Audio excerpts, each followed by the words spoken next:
তুমি তো দেশের ক্ষমতায় আসলে মন্দির পাহারা দেবা, ইসলামকে ধ্বংস করে দিবা, কথা ঠিক কিনা হবে? বাংলাদেশে কোন হিন্দু আছে বলে যে আমরা ইসলাম রক্ষা করবো? আছে কেউ? ফ্যাসিস্ট সরকার যখন বাংলাদেশ থেকে বিদায় হয়েছে 5 আগস্টে, তারা সুযোগ মনে করে বাংলাদেশের বিরুদ্ধে ইন্ডিয়াতে তারা বিচার শুরু করছে, বাংলাদেশে মুসলমান অত্যাচার করে আমাদেরকে।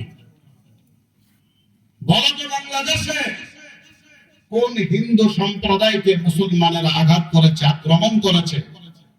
আমি তো বলবো এই বাংলাদেশে সংখ্যাগরিষ্ঠ হিন্দুরা যেভাবে চলাফেরা করতেছে, আমার ভারতের মধ্যে আমার মুসলমানেরা তার অর্ধেক স্বাধীনতা পায় না, তাদেরকে ঘর থেকে ধরে ধরে তাদেরকে জমাই করা হয়, কথা ঠিক কিনা বলো? বাংলাদেশের হিন্দুরা সর্বোচ্চ ক্ষমতা নিয়ে বসা, ইসকন বাংলাদেশের বড় বড় পদ দখল করে বসে আছে, অথচ বাংলাদেশ 95% মুসলমানের দেশ, কথা ঠিক কিনা বলুন? ইন্ডিয়াতে মুসলমান কোন পদ তো নাই, বরঞ্চ মুসলমানদেরকে দিন রাত অত্যাচার নির্যাতন করতেছে এই মোদী কষার দলেরা, কথা ঠিক কিনা বলুন? এরপর আমার বাংলাদেশের নামে নালিশ, বাংলাদেশে মুসলমান অত্যাচার করে নির্যাতন করে, সুযোগ পেয়ে তারা দেশটাকে ধ্বংস করার ষড়যন্ত্র করেছিল, কিন্তু পারে নাই। কারণ আমার দেশের যুবকরা লাঠি নিয়ে দাঁড়ায় গেছে। আমার দেশের যুবকরা 15 বছরের পুরনো ফ্যাসিস্টকে বিদায় করে বুঝিয়ে দিয়েছে এই বাংলাদেশে ফ্যাসিস্ট সরকার টিকতে পারে নাই, কোন ইসকন হিন্দুত্ববাদী এই বাংলাদেশে টিকতে পারবে না, কারণ এটা ইসলামী রাষ্ট্র, এটা আল্লাহ ওয়ালাদের জমিন, কথা ঠিক কিনা বলো?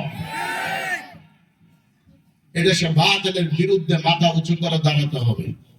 পারবেন তো ইনশাআল্লাহ? সবাই পারবে না মনে হয়? কারা কারা পারবেন একটু হাত উঠান। আল্লাহ কবুল করুন। চলবে নাকি শেষ করবো? হ্যাঁ, আওয়াজে বোঝা যায় চলবে না। আল্লাহ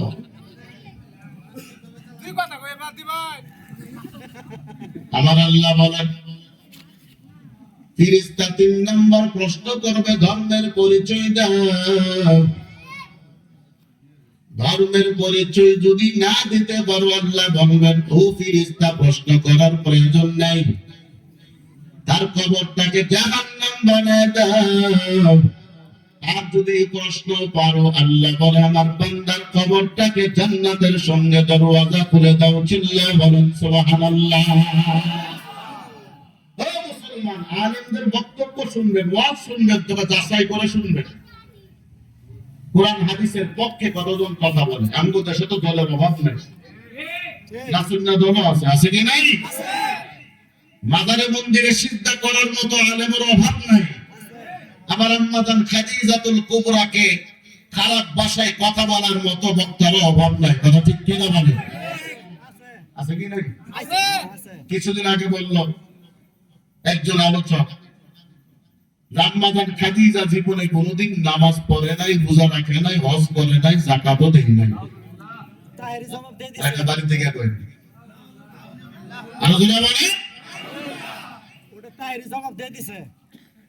আম্মা জান খাদিজাতুল কুবরা হাদিসের মধ্যে পায় সর্বপ্রথম নামাজ আদায় করেছেন আমার আপনার নবীর সঙ্গে। চিল্লায়ে বলেন আল্লাহু আকবার। আচ্ছা বলেন তো, এখানে যে যুবকরা আছে 15-16 বছরের যুবক, যারা বিবাহ করে নাই, এমন যুবক আছে কি? যুবকের হাত উঠাইছে। এরা যদি এখন আমার কাছে আইসা তো হুজুর দোয়া কইলেন, আমার তো ছেলে মেয়ে হচ্ছে না, কি করতাম? দোয়া কইলেন ছেলে মেয়ে হচ্ছে না, আমি জিজ্ঞাসা করলাম ছেলে মেয়ে হচ্ছে না, বিবাহ করছো কত বছর? হুজুর আমি তো করি নাই। বিয়া করো নাই, ছেলে মেয়ের আশা করো কেমনে? হ্যাঁ, আশা তো করা যায়, কারণ 14 ফেব্রুয়ারি তো বউর সাথে থাকবে, কথা ঠিক কিনা? বিবাহ না করে ছেলে মেয়ের আশা করা, এটা কি চালাকি নাকি বোকামি? আরো জোরে বলেন। তো যে বক্তা বলল খাদিজাতুল কুবরা নামাজ পড়ে নাই, রোজা রাখে নাই, হজ করে নাই, যাকাত দেয় নাই, আম্মাজান খাদিজাতুল কুবরা রাদিয়াল্লাহু তাআলা আনহা জমিনে বেঁচে থাকতে রোজা ফরজ হয় নাই, হজ ফরজ হয় নাই, যাকাত ফরজ হয় নাই, পর্দা ফরজ হয় নাই। তো এইগুলো ফরজ হয় নাই, তো উনি আদায় করবো কিভাবে? ও বোকার দল, আবার তুমি বলো কওমি মাদ্রাসার হুজুররার কাজ হলো মসজিদ মাদ্রাসা নিয়ে বসে থাকা। আমি বলবো কওমির আলেমরা মসজিদ মাদ্রাসা নিয়ে বসে থাকা, এর অর্থ হলো হুজুরদের দল মসজিদ পর্যন্ত, আর মসজিদের দল হলো জান্নাত পর্যন্ত। কথা ঠিক কিনা বাবা? আর দঙ্গ দূর হলো দুর্গা পূজার শারদীয় শুভেচ্ছা পর্যন্ত। কথা ঠিক কিনা বলো? অনেকে বলে হুজুর পর্যন্ত, মসজিদ পর্যন্ত। আচ্ছা, মসজিদ কি খারাপ জায়গা? হ্যাঁ,